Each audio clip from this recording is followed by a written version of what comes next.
Grant Abbott, and today we're going to be making this rather attractive medieval old style well. It's one of those classic game objects that you often see.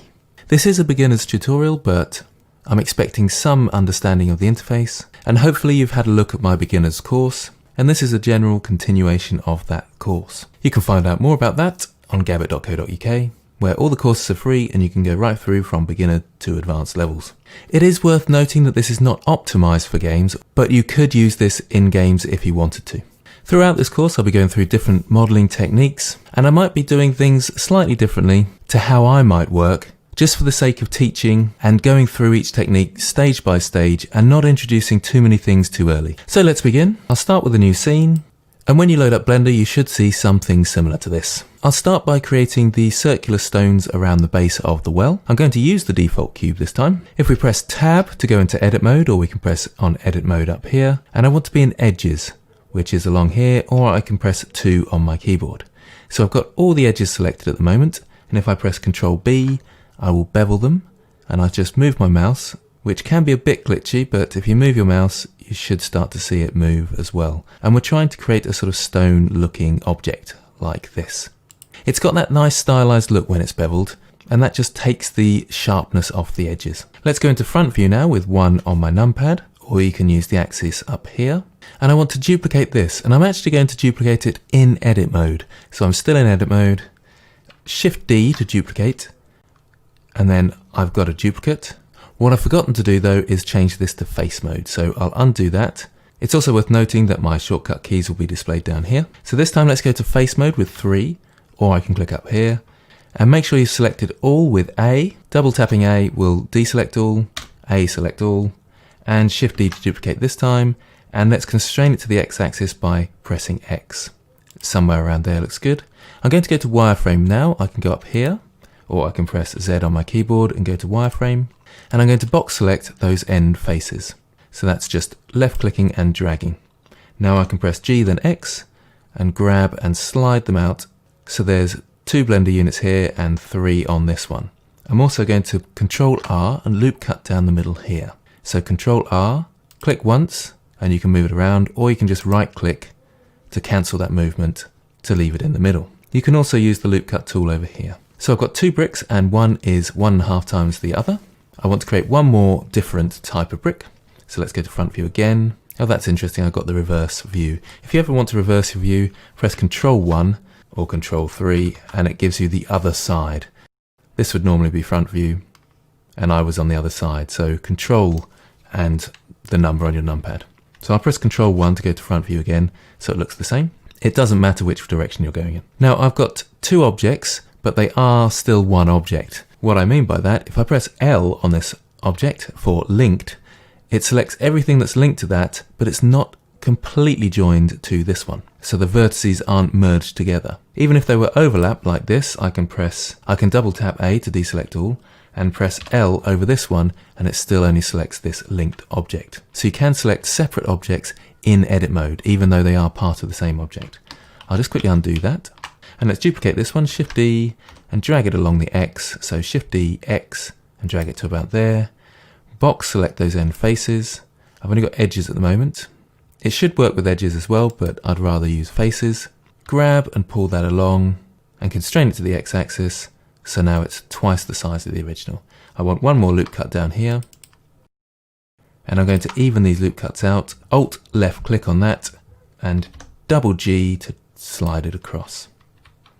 Now you can see that's fairly even now. The reason I want these loop cuts in here is so when I bend them round, they'll have more topology to bend with. I'll explain that a bit more later. Let's go to front view again.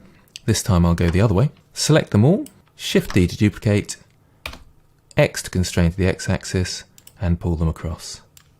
And I'll do them all together once more, Shift D, X to there.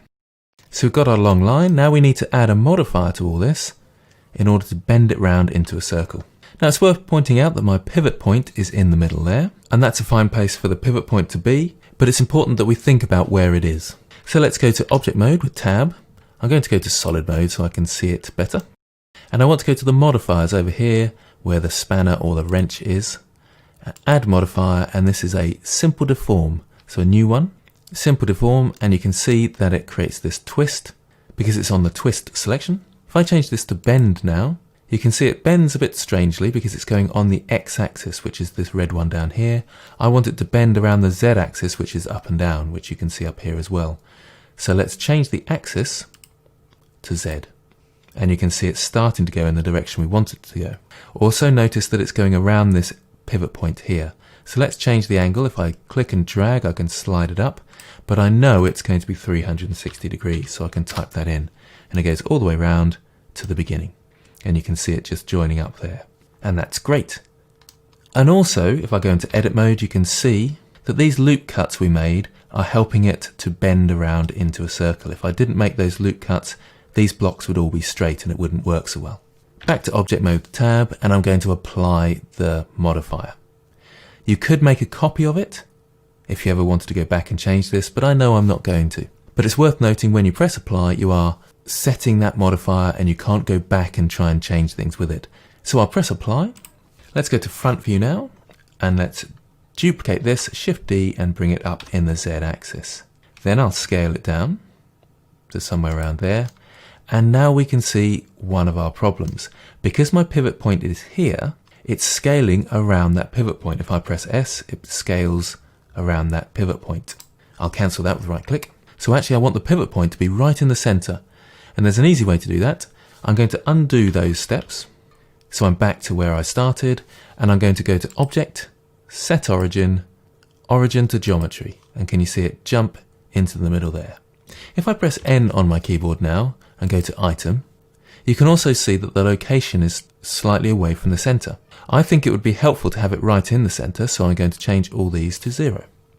You can click and drag across all of them and type in 0, and it will move it back into position.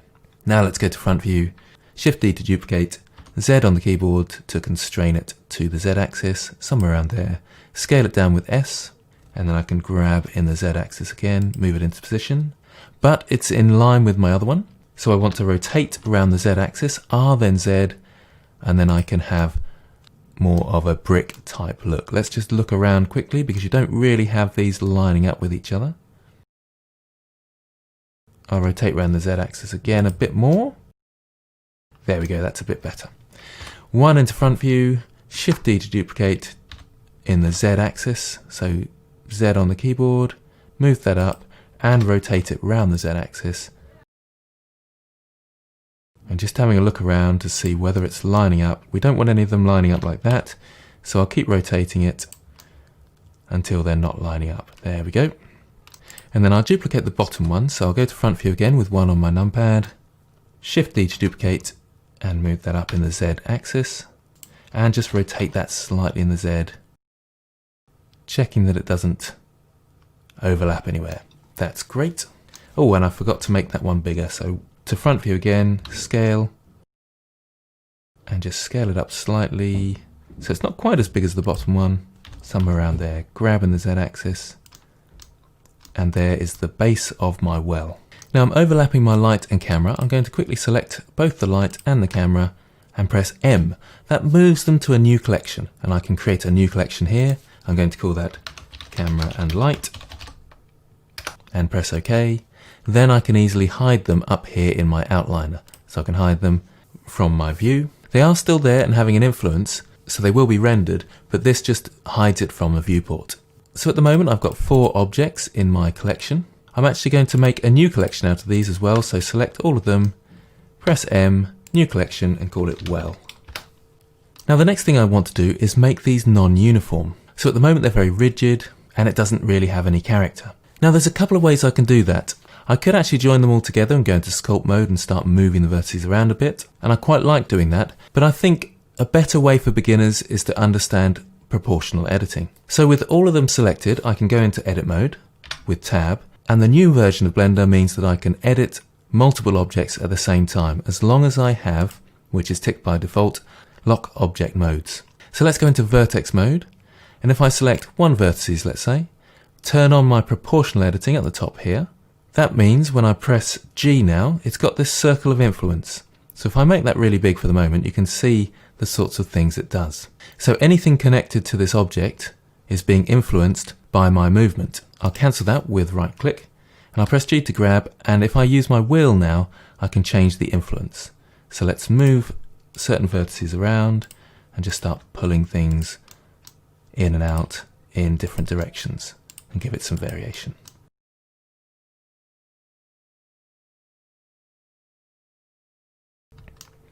Remember to use your keyboard shortcuts for this, so G to grab. I'm just left clicking and pressing G to grab and moving them around. O is the shortcut to turn on and off proportional editing, so the shortcut is O, and you might just want to move one vertex here and there as well. Also, what might help you is to changing your view to a matcap view, and then you can really see what the shape is going to look like, and you might want to go back into object mode and just have a look around and see whether you're happy with it. So the matcap mode, if that was a bit quick, is up here under the down arrow, and you've got matcaps there. Lots of different ones to choose from, and some will help you see your shading a little better.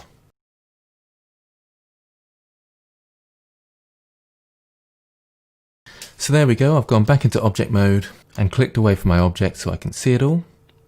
And I think that's looking fine. So your first task is to get to this point. Once you've got to that point, I'm going to show you how I made the wooden frame, and you can kind of do that for homework, and then I'll go through the roof tiles and other bits and pieces in the next episode.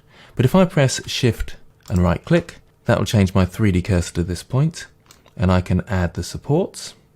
So Shift A, Mesh Cube. Let's go to side view with 3 and move that into position, and then front view. Actually, I moved it into the wrong position, so front view off to the side there, side view into the middle. That makes more sense. Now there's a couple of things I want to point out here. If I scale it now, so scale in the Z axis and make a supporting beam, a bit further with the Z axis and scale it in. So if I press S then Shift Z, it will only scale in the X and Y axis. And let's move that up. Now can you see my scale is non-uniform, it's not all one. So when I go into edit mode and I go to the edges, or I can press 2 on my keyboard and press Ctrl B, the bevel looks all strange, and that's because it doesn't understand the scale of the object. Let's undo that. A better way is to just scale in edit mode, or if you've already scaled in object mode, let's go quickly back to object mode with tab, I can press Ctrl A and I can set my scale or apply my scale. So when I press this, look what happens over here in the scale. So Ctrl A, scale, it all returns to 1. Now when I go to edit mode, press Ctrl B with my edges selected, I can see that they're all working in a uniform manner.